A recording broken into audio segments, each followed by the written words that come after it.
kelelawar banyak sekali. Bagai ampak-ampak pedut, kelelawar-kelelawar itu terbang cepat saling menyusul dan berebut ruang karena sedemikian banyaknya. Kebetulan kilat kali itu muncrat beberapa kali. Sedatu, jangan! Sanjara kini berusaha mencegah Sedatu. Namun Sedatu kini berlari kencang, berusaha mengejar sesuatu yang tidak masuk akal itu.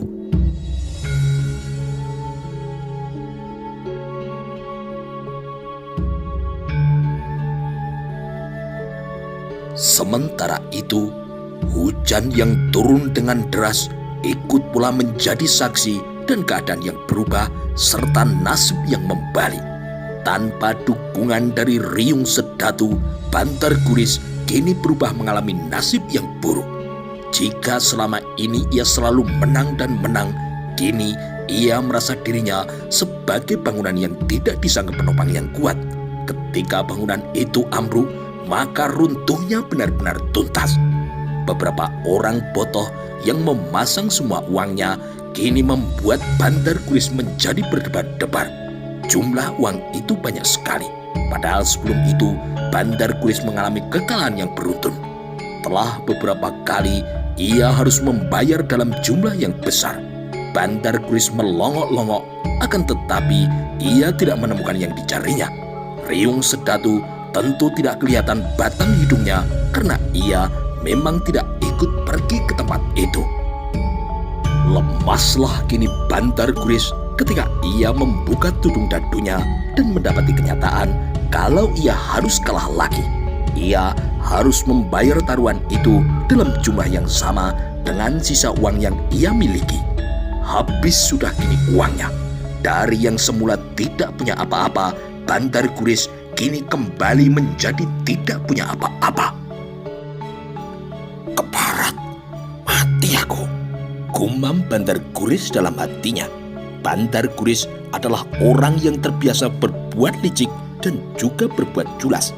Menghadapi keadaan sesulit apapun, Bantar Guris tidak kehilangan akal untuk menyiasatinya. Namun kali ini, ia mustahil menghindar dari tanggung jawabnya. Para penjudi yang mengepungnya adalah para botoh dari luar wilayah yang semuanya bersenjata. Jika tidak mungkin menyelesaikan semua persoalan dengan kata-kata, maka senjatalah yang berbicara. Bantar Guris tidak mungkin lagi menghindar dari keadaan itu. Berapapun kemenangan para pihak lawan harus kini dibayarnya. Namun Bantar Guris juga tidak merasa harus berkecil hati. Bukankah ia masih memiliki Riung Sedatu yang bisa dimanfaatkan untuk kembali memenangkan pertaruhan dan menjungkir balikan keadaan? Setelah ludes semua uang kepengnya, Bantar Guris kini mengayunkan langkah lebar kembali pulang ke rumahnya. Ia tidak peduli meskipun kala itu hujan turun dengan sangat deras. Tempat yang pertama kali ia tuju adalah perahu yang masih belum tuntas. Akan tetapi Bantar Guris tidak mendapati Riung Sedatu di tempat itu. Bantar Guris segera menarik kesimpulan. Riung Sedatu tentulah sudah pulang dan memang tidak mungkin masih tetap bertahan di tempat itu. Sedangkan kala itu hujan turun sedemikian lebat dengan ombak yang mulai berayun.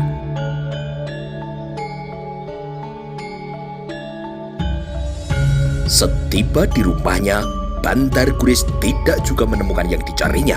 Meskipun semua benda milik Riung Sedatu masih berada di tempatnya, Nyai Bantar Guris kini juga ikut bingung sebagaimana suaminya. Pasangan suami itu kini saling berbicara melalui pandangan mata. Bukankah tadi ia bersamamu, Kakang? Tanya Nyai Bantar Guris dengan isyarat tangan dan mimik wajahnya. Ia tidak bersamaku. Ia memisahkan diri ke pantai. Ia tidur di perahu. Tetapi sekarang tidak ada.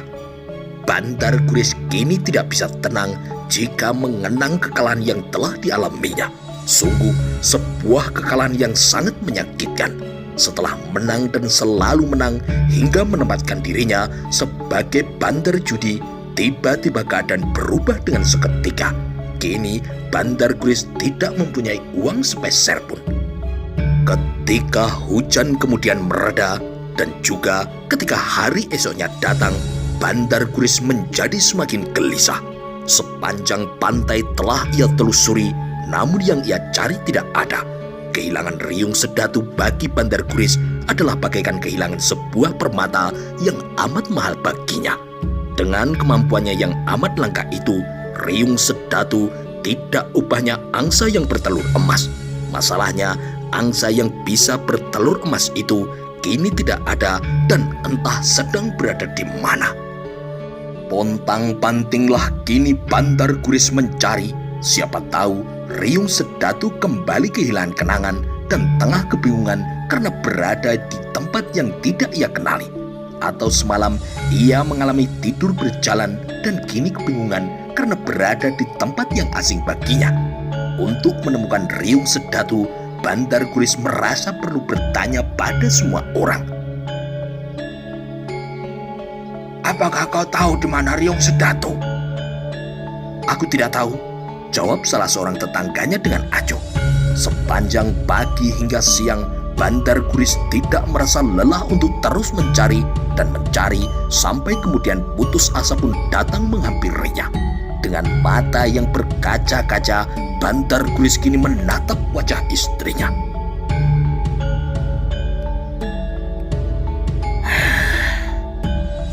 Tanpa Riung Sedatu, kita tidak akan punya uang lagi, Nyai. Hanya dia harapan kita, ucap Bandar Guris dengan suara yang parau. Nyai Bandar Guris melangkah mendekati suaminya dengan niat akan duduk di sebelahnya. Namun Nyai Bandar Guris membatalkan niatnya. Ia kemudian melangkah ke arah jendela. Pandangan matanya kini dibuang lewat jendela. Ia mencoba membayangkan di mana gerangan Riung Sedatu berada. Laki-laki itu sungguh menarik perhatiannya, namun kini ia telah pergi entah kemana.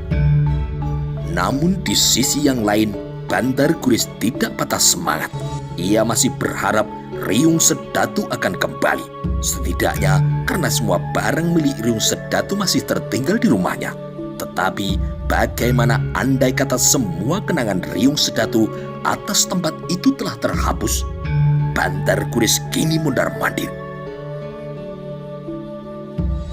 Dicari pakai perahu ke barat hingga ke timur, Kakang, usul Nyai Bandar Guris dengan isyarat tangannya. Gagasan itu sangat masuk akal. Tepian pantai alas roban yang berlatar hutan lebat membuat Riung Sedatu yang hilang itu hanya memiliki dua pilihan, pergi ke timur atau pergi ke barat. Baiklah, Nyai, aku akan mencari ke barat. Kalau di barat tidak ada, aku akan kembali ke timur, ucap Bandar Guris. Bandar Guris segera berlari-lari ke perahunya. Dengan tergesa-gesa ia memasang larier yang dibutuhkan. Tidak berapa lama kemudian, perahu kecil itu telah terapung-apung melaju ke arah barat. Bandar Guris amat berharap akan menemukan tamunya yang hilang itu, tamu yang baginya sangat penting karena bisa membuatnya kaya raya.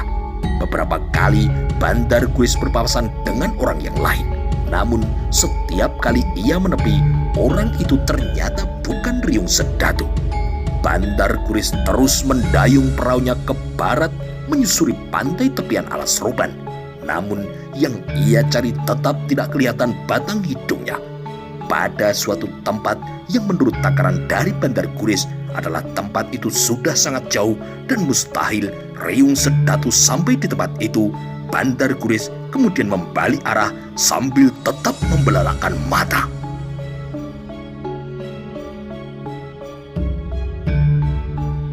Sementara itu, malam yang gelap gulita membayangi istana Majapahit. Mendung memang sedang sangat tebal dengan angin yang bertiup dengan deras. Angin yang bertiup sedemikian kencang itu telah mempermainkan rumpun bambu dan memunculkan paduan suara yang aneh. Gesekan yang terjadi antara batang bambu satu dengan yang lain menimbulkan suara berderit yang melengking. Seolah-olah suara itu adalah jenis irama yang paling disukai oleh para demit. Angin yang demikian layak membuat semua orang menjadi cemas. jika anak-anak ketakutan membayangkan kemunculan demit yang didahului oleh suara gemresek, para orang tua justru cemas jika angin yang amat kuat itu akan merobohkan rumah mereka.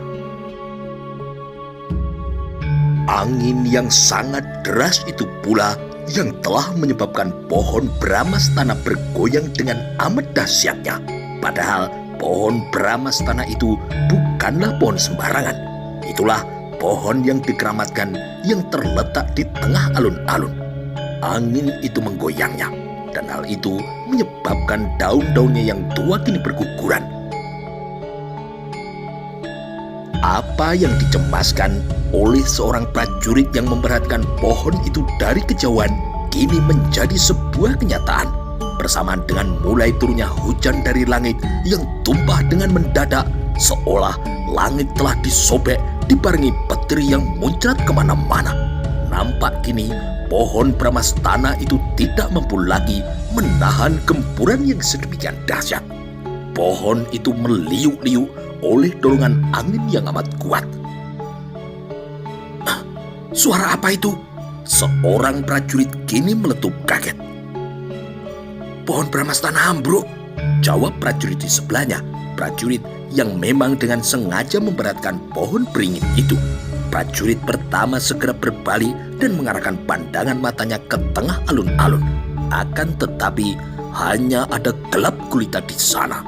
Apalagi hujan yang turun dengan amat derasnya. Namun ketika petir kembali meledak memuncratkan cahaya yang benderang, terlihatlah dengan sangat jelas pohon Bramastana yang paling besar itu telah tumbang. Sementara itu, jika 4 buah pohon yang lain tidak bertahan sekuat tenaganya, pasti juga akan ikut tumbang pula. Terlihat betapa pohon Bramastana yang tersisa itu berusaha dengan sekuat tenaga untuk mempertahankan diri supaya jangan sampai uhit-uhitan tumbang seperti pohon pertama.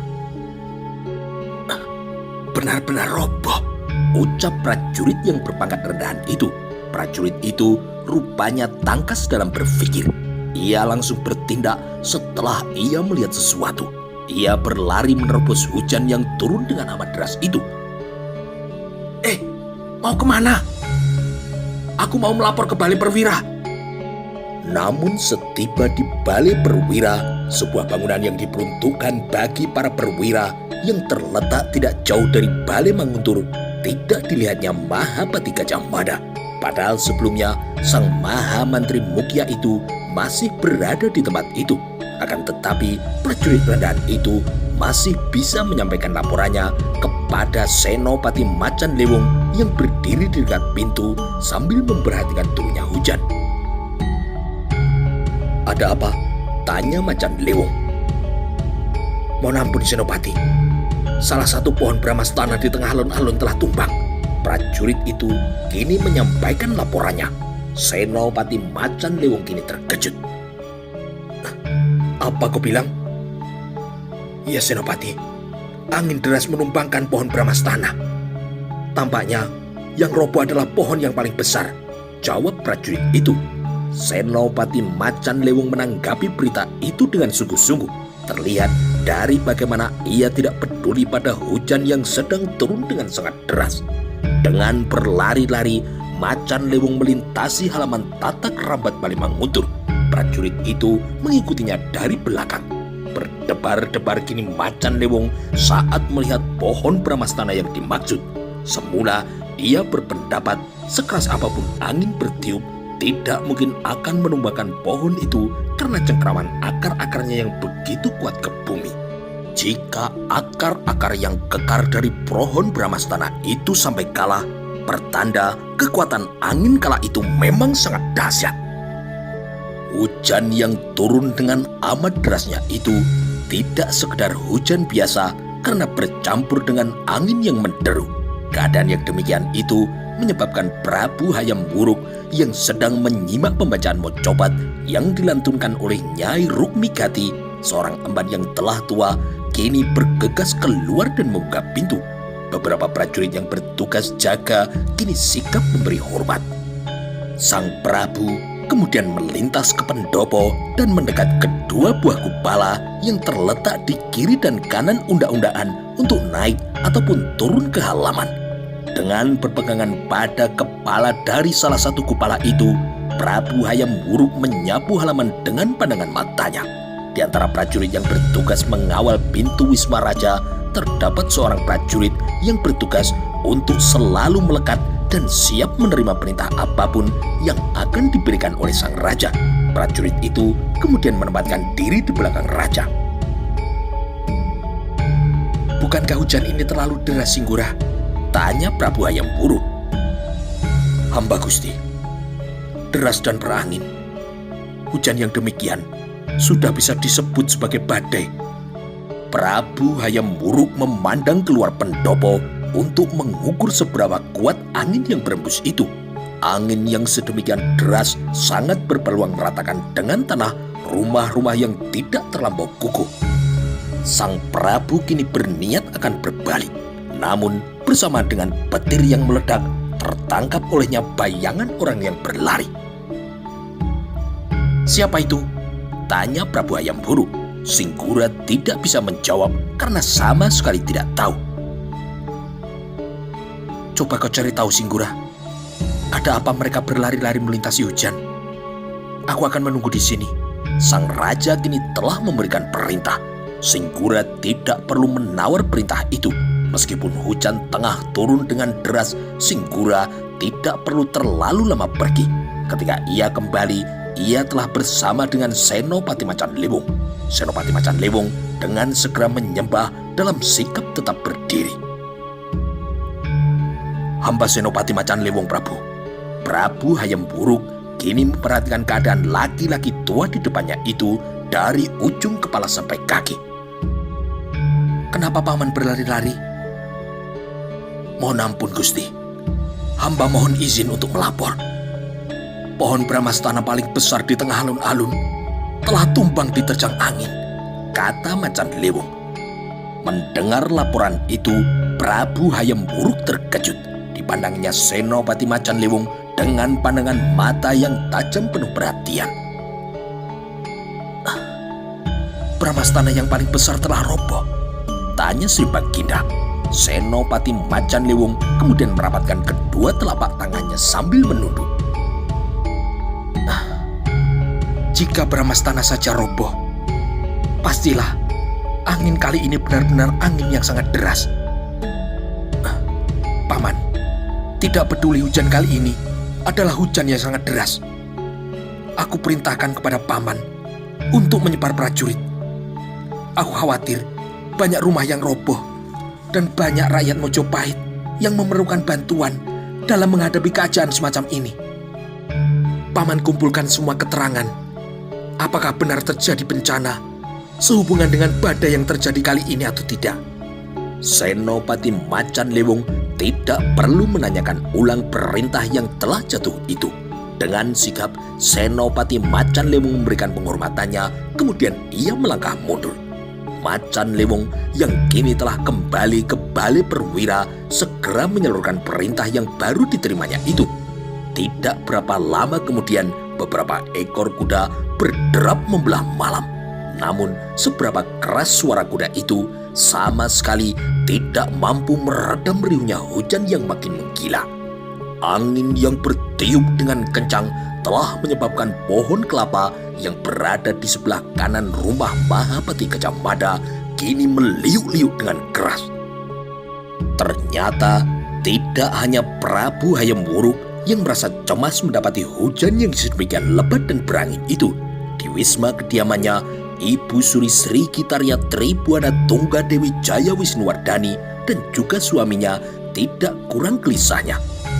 Kedua adik sang Prabu Hayam Wuruk, yaitu Dyah Rajasa Duhiten Dudewi dan Dyah Nirtaja Rajasa Duhiteswari, memandangi hujan dari balik jendela dengan amat gelisah. Meskipun masih belia, kedua sekar kedaton yang memiliki kecantikan tidak alang kebalang itu telah memiliki calon suami. Dyah Rajasa Duhiten Dudewi telah dipacangkan dengan Raden Larang. Sementara itu, Dyah Nirtaja Rajasa Duhiteswari juga telah dipacangkan dengan Bre Pakukan Singawardana. Hujan deras sekali, Romo, kata Dyah Nirtaja. Sri Kertawardana tidak menjawab, akan tetapi tangannya kini meraih Bre Pajang dan memeluknya untuk memberikan rasa aman. Melihat Romonya memeluk adiknya, Bre Lasem kemudian juga mendekati ibunya. sedang terjadi hujan badai, kata Ibu Suri Sri Gitarya. Dengan penuh perhatian sekaligus rasa khawatir, Dyah Nirtaja kini mengamati malam yang gelap gulita dengan suara angin yang meliuk-liuk gemuruh. Apakah istana ini akan roboh, Kanjeng Ibu? Tanya Dyah Nirtaja. Kalau itu terjadi, apa yang akan kita lakukan, Kanjeng Ibu? Ibu Suri Sri Gitarya tidak segera menjawab pertanyaan itu. Mantan Prabu Putri yang menggelar pemerintahan bersama dengan adik kandungnya itu menyempatkan diri untuk berpikir. Yang bisa kita lakukan jika hal itu terjadi adalah kita harus segera beralih keluar. Tidak peduli kita akan basah kuyup. Itu lebih baik daripada kita tetap berada di dalam dan terkena istana yang roboh, Dok, ucap Sri Gitarya. Di sebelah Dyah Nirtaja, Dwi Tendu Dewi yang bertubuh sedikit lebih pendek dari adiknya kini ikut memandang langit-langit. Lidah api beberapa obor yang berusaha menerangi ruangan itu kini potang-panting menguasai dirinya agar jangan sampai padam. Namun beberapa obor yang ditugasi menerangi tempat itu kini juga telah padam.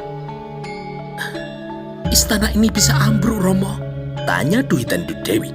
Sri Kertawardana yang di masa mudanya dipanggil dengan nama Raden Cakradhara itu mengangguk. Semoga saja tidak, Dok, jawabnya dengan bijak. Namun Sri Kertawardana layak cemas ketika kabut basah kini menerjang masuk dan membuat wajahnya koyok. Di bagian istana yang lain, Ibu Suri Dyahwiyat Raja Dewi Maharajasa dan Wijaya Rajasa yang parameswara sang Apanji Wahyunyun juga tidak kalah cemasnya. Apalagi seorang prajurit dengan obor di tangan kini melintas teritisan mewartakan tentang kandang kuda yang ambruk. Beruntunglah kuda-kuda itu tidak cedera. Nimas, pernahkah kau melihat hujan yang lebih deras dari kali ini? Baru kali ini, Kakang, aku melihat hujan yang derasnya seperti ini. Angin seakan-akan ikut menari, dan itu membuatku panik, kata Dyahwiyat Raja Dewi Maharajasa. Raden Kudamerta kini membenarkan pendapat dari istrinya. Yang terjadi kali ini adalah benar-benar hujan badai. Sedikit saja lebih besar, hujan yang disertai angin itu pasti akan menjadi sebuah topan yang sanggup merobohkan apapun. Apakah anak-anak perlu dibangunkan, Kakang? Tanya Dyahwiyat dengan cemas. Di dalam biliknya, kedua anak Dyahwiyat tidur dengan amat lelap dan sama sekali tidak terganggu oleh hujan badai yang turun dengan amat deras itu. Dyah Madu Dewi dan Dyah Sri Sudewi mungkin sedang bermimpi sangat indah. Gemertak badai hanya mereka rasakan sebagai ayunan yang makin menina bobogan mereka. Kakak beradik yang sama-sama cantik dan sedang mekar remaja itu sama sekali tidak sadar bahaya barangkali tengah mengancam keselamatan mereka. Di depan bilik para ningrat muda yang tengah terlelap itu, beberapa orang emban ikut gelisah mendengar suara angin yang sedemikian ribut. Sementara itu, di sebuah tempat di luar batas dinding kota raja yang oleh Gajah Mada dianggap sebagai tempat yang tersembunyi dan cukup aman untuk melakukan uji coba, sang Maha Mantri Mukya Rakreyan Mahapati Gajah Mada yang didampingi Pasangguan Gagak Bongol dan Gajah Sagara sedang diam mematung tidak melakukan apapun. Namun yang nampak itu bukanlah yang sebenarnya. Mahapati Gajah Mada merasa inilah kesempatan yang ia tunggu untuk menjajal kemampuan yang telah ia warisi dari mendiang Kiai Bawakal. Dalam sikap berdiri yang bagaikan patung itu, sejatinya Mahapati Gajah Mada tengah memusatkan perhatiannya. ia memejamkan mata untuk bisa menerobos dan menguak pintu gerbang alam bawah sadarnya. Sebab di sanalah penggunaan ketajaman mata hati itu bisa dilakukan. Melalui alam bawah sadarnya, Mahapatih Gajah Mada mencoba untuk mempengaruhi udara yang kini tengah bergerak. Dipilihnya udara itu bagaikan memilin selembar kain. Melalui pemusatan pikiran, ia lakukan pekerjaan yang aneh-aneh itu. Namun ternyata tidak terlampau sulit bagi Mahapatih Gajah Mada untuk bisa melakukan pekerjaan yang mustahil itu, mengingat kemampuan yang berasal dari mendiang Kiai Pawagal telah menyatu dengan tubuhnya. Nyaris hanya dengan mengangankannya, apa yang diangankannya itu akan menjadi sebuah kenyataan. Berdebar kini pasangguan Gagak Pongol dan Gajah Sagara manakala mendengar sesuatu yang tidak jelas, seperti mendesis, mencoba mencuri perhatian dari riuhnya hujan dan angin yang menderu. Dirangsang untuk bergerak sedemikian rupa, pada satu titik tepat di tempat yang menjadi pusat perhatian sang Gajah Mada, angin yang bergerak itu berusaha tetap pada irama berputar. Angin yang berputar itu dengan sekuat tenaga berusaha melawan kekacauan udara akibat hujan dan angin yang terjadi. Gajah Mada kini merasa bagaikan sedang melakukan pekerjaan yang berat untuk memulai pekerjaan itu. Akan tetapi, lambat laun usahanya kini membuahkan hasil. Angin yang memilin itu semakin lama semakin membesar dan meliuk amat kencang. Kemudian angin itu membubung dan dengan segera menyamai ukuran pohon pisang. Angin memilin itu kini meliuk-liuk berusaha untuk mencari pijakan. Mahapatih Gajah Mada kini masih tetap dalam sikapnya. Namun sejatinya Gajah Mada sedang berusaha untuk mengendalikan kekuatan angin lesus yang cenderung ingin menjadi diri sendiri itu melalui alam bawah sadarnya. Bergerak kemanapun, angin lesus yang telah membesar menjadi sebesar pohon kelapa itu masih bisa ia kendalikan. Akan tetapi, Gajah Mada kemudian juga merasa angin lesus itu ingin menjadi dirinya sendiri. Ukurannya kini semakin terus membesar. Dengan perasaan yang tegang, pasangguan Gagak Pongol kini mengikuti gerak angin itu melalui telinganya, karena dalam lebatnya hujan, apalagi gelap malam yang seperti itu, wujud angin berbilin itu tidak nampak kecuali saat petir sedang muncrat memberikan segenggam cahaya untuk menandainya. Di sebelah Gagak Pongol, Gajah Sagara juga merasakan detak jantungnya ikut berlari dengan kencang. Gajah Sagara layak merasa tegang karena sangat menyadari kemampuan luar biasa yang tengah dijajal oleh Mahapatih Gajah Mada itu berasal dari mendiang kakek buyutnya. Untuk menolong Kiai Pawagal, sebenarnya Gajah Sagara juga mengikhlaskan diri untuk menjadi wadah baru bagi kekuatan tersebut. Namun Kiai Pawagal rupanya tidak ingin cucu buyutnya mengalami penderitaan seperti dirinya. Yang ia pilih untuk mewarisi kemampuan memutar angin itu justru adalah Mahapatih Gajah Mada. Betapa terperanjatnya kini Mahapatih Gajah Mada ketika ia menyadari angin lesus itu semakin kuat dan semakin sulit untuk dikendalikan. Beliung berputar itu akhirnya kini menjadi dirinya sendiri.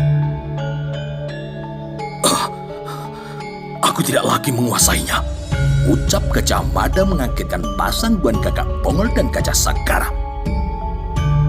Apa maksudmu, Kakang? Tanya Gagak Pongol. Angin lesus itu semakin besar dan aku tidak mampu lagi menguasainya, kata Gajah Mada dengan tegang. Pasangguan Gagak Pongol kini menjadi amat cemas. Gajah Sagara kini sibuk menata detak jantungnya. Sementara itu, Mahapatih Gajah Mada sendiri merasa sangat khawatir. Sang Mahapatih Gajah Mada memang layak merasa cemas karena angin yang berasal dari buah permainannya itu bisa menjadi sumber bahaya yang tidak terkira bagi orang lain. Apalagi saat angin berputar itu telah memporak-porandakan pepohonan yang berukuran sangat-sangat besar. Hujan yang turun dengan deras dan malam yang gelap gulita itu telah menyebabkan Gajah Mada hanya bisa mengikuti gerak angin itu menggunakan telinganya. Gawat, desis Mahapatih Gajah Mada yang dilibas oleh kecemasan. Berpatokan pada petunjuk yang diberikan kilat yang muncrat, Gajah Mada kini berlari dengan kencang. Dengan segera, Gajah Sakra dan Pasangguan Gagak Bongol mengikutinya. Beruntung Gajah Mada karena kilat yang muncrat beruntun itu memberi petunjuk ke arah mana yang diambil pusaran angin itu, sekaligus memberikan kecemasan yang bukan alang kepalang. Nyata-nyata angin itu punya kemampuan untuk bergerak menuju istana. Degup jantung Mahapatih Gajah Mada kini mengombak. Demikian juga degup jantung dari Pasangguan Gagak Bongol. Gajah Sakra tidak kurang rasa cemasnya membayangkan apa yang akan terjadi jika pusaran angin itu benar-benar akan melabrak lingkungan istana. Dinding setebal apapun pasti akan tumbang porak-poranda. Jika angin itu berniat untuk melibas Purwaktara, maka akan hancur berantakanlah pintu gerbang Purwaktara. Andai kata pula angin itu melintasi Candi Bajang Ratu ataupun Candi Waringin Lawang, diyakini pasti hancur dua candi yang hanya terbuat dari bata merah itu.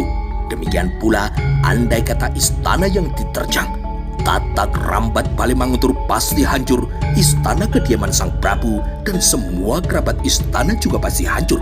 Belum lagi rumah-rumah penduduk. Sepertinya tidak mungkin ada yang bisa menghadapi kekuatan raksasa itu. Hujan deras dan angin yang bertiup kencang menjadi semacam makanan yang dilahap sampai habis oleh angin yang berputar itu.